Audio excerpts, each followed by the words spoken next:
네, 빽빽하게 심어놓은 이런 버드나무 묘목 기억하십니까? 2년 전쯤 땅 투기 의심 지역에서 촬영된 장면입니다. 당시 LH 직원들이 신도시 개발 내부 정보를 이용해 투기를 했다는 논란이 일면서 충격을 줬습니다. 대규모 수사가 진행됐지만 지금까지 실형이 확정된 직원은 단 한 명입니다. 먼저 김철중 기자의 단독 보도입니다. 시흥시 신도시 사전 투기 의혹 철저히 조사하라. 조사하라! 조사하라! 조사하라!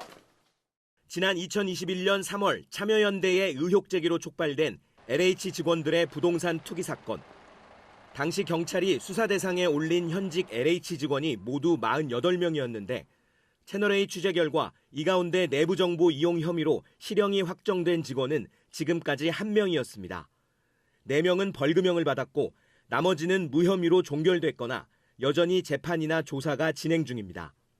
앞서 LH는 직원 8명에 대해 해임이나 파면 등 중징계를 했고 나머지 대부분은 대기 발령이거나 무혐의로 현업에 복귀했습니다.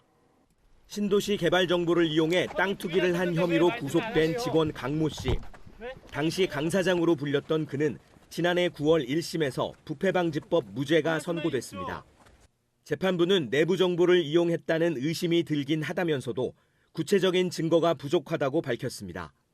LH 내부 직원들 간의 정보 교류는 은밀하게 진행되는 경우가 많아 부패방지법 적용의 핵심인 업무상 비밀 이용을 입증하기가 쉽지 않다는 게 법조계 평가입니다. 전문가들은 LH 사건 이후 법적 처벌이 강화됐지만 내부 자정 노력이 중요하다고 지적합니다. 형사 처벌을 받지 않게 됐다 그래서 아무 문제가 없는 건 아니지 않습니까? 적어도 공공기관 내부에서는 그런 철저한 내부 통제 시스템은 필요하다고 생각이 됩니다.